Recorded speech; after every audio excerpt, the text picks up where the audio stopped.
Bismillahirrahmanirrahim. Assalamualaikum warahmatullahi wabarakatuh.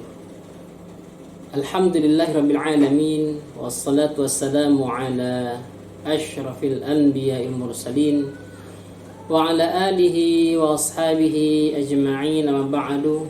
Sahabat sekalian dirahmati Allah Subhanahu wa taala, setiap fase yang kita lewati, setiap umur yang telah dihabiskan, dan setiap masa yang telah berlalu, setiap kita akan diminta pertanggungjawabannya oleh Allah Subhanahu wa taala. Baik hal-hal tersebut kita habiskan dalam koridor kebaikan ataupun dalam koridor kebatilan, maka beruntunglah mereka yang menghabiskan masa, waktu, serta umurnya dalam hal kebaikan. Allah berfirman, wal 'asr innal insana lafi khusr illa alladhina amanu wa 'amilus salihati wa tawasaw bil haqq wa tawasaw bis sabr. Demi masa, sungguhnya manusia dalam kerugian kecuali mereka yang beriman dan beramal saleh serta saling nasihat menasehati dalam yang hak dan nasihat menasehati dalam hal kesabaran. Ibadallah, setiap jiwa yang berupaya, bersungguh-sungguh serta berjuang untuk menegakkan kalimat Allah, bersungguh-sungguh untuk mentaati Allah Subhanahu wa taala, maka setiap amalan yang dia kerjakan akan kembali kepada dirinya. Allah Subhanahu wa taala berfirman, "Wa man jahada fa inna ma yujahidu li nafsihi innallaha laghaniyyun 'anil 'alamin." Barang siapa yang bersungguh-sungguh, maka sungguh dia telah bersungguh-sungguh untuk dirinya sendiri. Maka sungguh Allah Maha Kaya dari segala atau sekalian alam. Ibadallah, kita harus berupaya untuk mengoptimalkan setiap fursah atau kesempatan yang Allah berikan kepada kita. Karena ya ibadallah, tidak semua kita diberikan kesempatan kedua atau selanjutnya oleh Allah Subhanahu wa taala. Dan kita tahu telah banyak di antara kita yang telah dipanggil oleh Allah Subhanahu wa taala. Maka memanfaatkan kesempatan yang Allah berikan kepada kita yang masih hidup menjadi karunia terbesar yang Allah Subhanahu wa taala berikan kepada kita. Maka kita harus berupaya untuk mengoptimalkan nikmat atau fursah yang Allah berikan kepada kita ya ibadallah. Salah satu nikmat yang besar yang Allah Subhanahu wa taala berikan kepada kita serta kesempatan yang Allah Subhanahu wa taala sampaikan kepada kita adalah nikmat sampainya umur kita di bulan Ramadan. Dipanjangkannya umur kita wahai ibadallah sampai bulan Ramadan yang hari ini telah berada di depan mata kita. Kita berdoa kepada Allah semoga Allah Subhanahu wa taala rahmati kita untuk menjalaninya dengan yang sebaik-baiknya.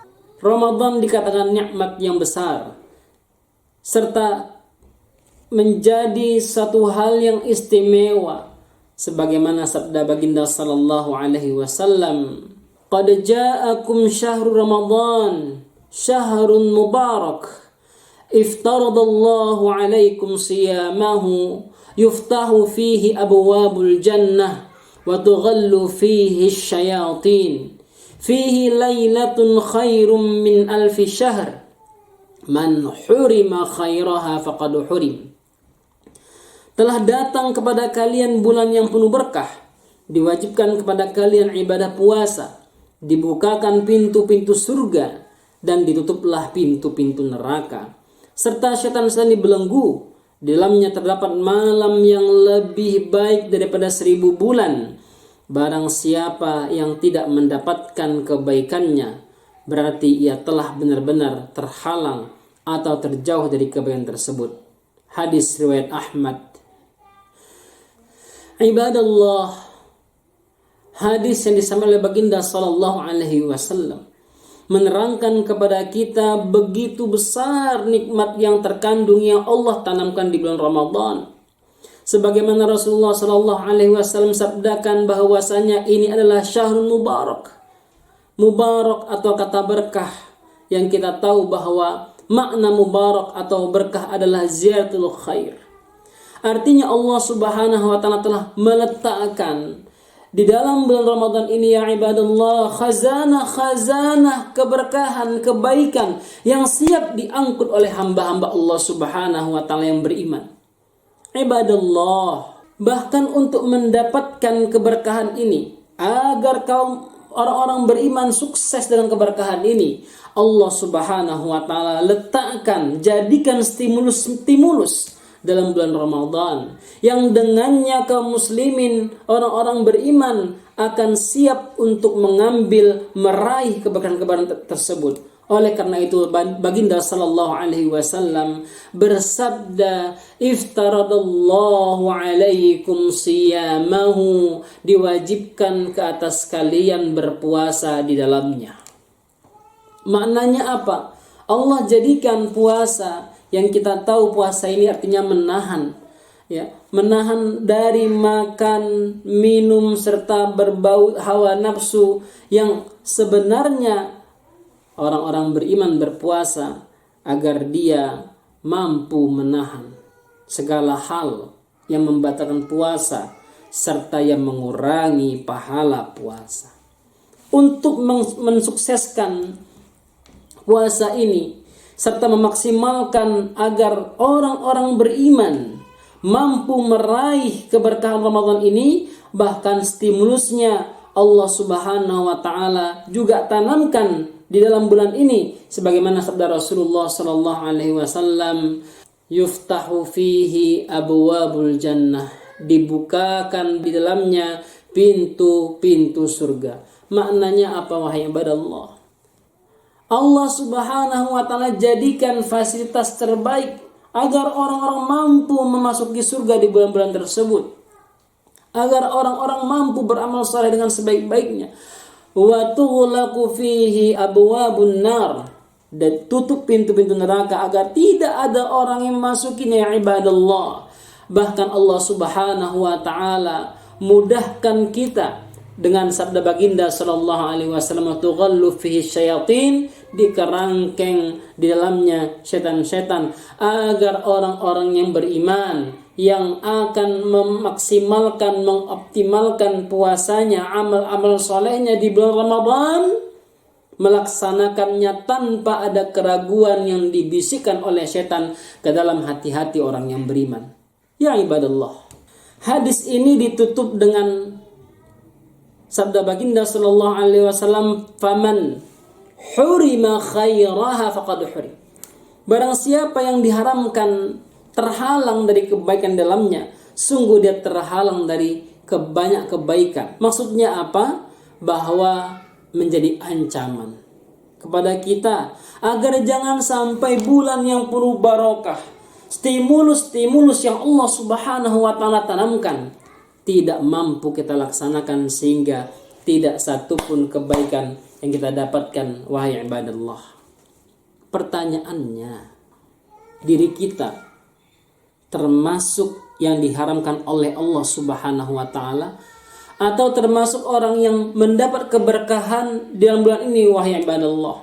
Kita mampu menakarnya dengan memperhatikan firman Allah Subhanahu wa taala dalam surah Al-Baqarah 183 yang di akhir ayatnya Allah berfirman, la'allakum tattaqun, agar kalian bertakwa. Tattaqun wahai ibadallah, menuntut kesinambungan takwa tersebut. Bagaimana amalan-amalan kita jangan sampai hilang, sirna setelah keluar dari bulan Ramadan. Sekarang kita lihat diri kita. Apakah takwa itu masih continue dalam kehidupan kita sehari-hari? Kita lihat diri kita wahai ibadallah. Apakah niat suci untuk meningkatkan amal soleh masih bersemayam dalam hati kita? Apakah qiyamul lail tilawah 1-2 juz, sedekah, kemudian menjaga salat 5 waktu di masjid berjamaah, serta zikir pagi petang, masih kita jaga atau sudah dilupakan? Apakah kita masih berupaya untuk menjaga hati, mata, lisan, telinga, tangan, kaki dari hal-hal yang dilarang Allah Subhanahu wa taala, ya ibadallah? Apakah hal tersebut sudah tidak lagi dipikirkan? Dan tentu kita semua sudah punya jawabannya, ya ibadallah. Apakah kita termasuk orang-orang yang masih menjaga hal-hal tersebut atau sudah melupakannya? Dan pertanyaannya, apakah kita termasuk orang yang diberkahi Allah atau diharamkan Allah Subhanahu wa taala? Ya ibadallah, masa lalu jadikan pelajaran, biarlah dia berlalu. Sekarang tugas kita bagaimana menata masa depan yang lebih baik. Bulan Ramadan sudah ada di pelupuk mata, ya ibadallah. Kita khawatir, jangan-jangan ini kesempatan terakhir yang Allah beri kepada kita. Maka sudah sewajarnya sebagai orang beriman, wahai ibadallah, ada raja wal khauf dalam hati. Kita berharap semoga Allah Subhanahu wa taala sampaikan umur kita di bulan Ramadan yang akan datang, ya ibadallah. Dan kita berdoa kepada Allah, berharap kepada Allah, semoga Allah mudahkan kita dan Allah terima amal yang kita kerjakan. Dan kita berdoa, berharap semoga Allah Subhanahu wa taala mudahkan kita untuk beramal dan menerima amal soleh yang kita kerjakan. Kita diperintahkan Allah Subhanahu wa taala untuk mengambil pelajaran atau ibrah dari hari-hari yang telah berlalu. Walau demikian, pepatah Arab mengatakan, lan tarji'a ayyamul lati madat. Tidak akan kembali waktu yang telah berlalu. Tapi jadikan dia menjadi ibrah, pelajaran agar kita menata masa depan yang lebih baik. Sekarang kita berupaya untuk meresapi setiap kesempatan yang Allah Subhanahu wa taala berikan kepada kita. Kesempatan Ramadan yang ada di pelupuk mata tidak boleh kita sia-siakan begitu saja. Kita harus berupaya untuk mengatur strategi, membuat step-step amal, dan menjadikan Ramadan yang akan datang ini menjadi lebih baik. Kita tidak tahu, sahabat sekalian, jangan-jangan ini adalah Ramadan terakhir yang Allah Subhanahu wa taala berikan kepada kita. La ilaha illa anta subhanaka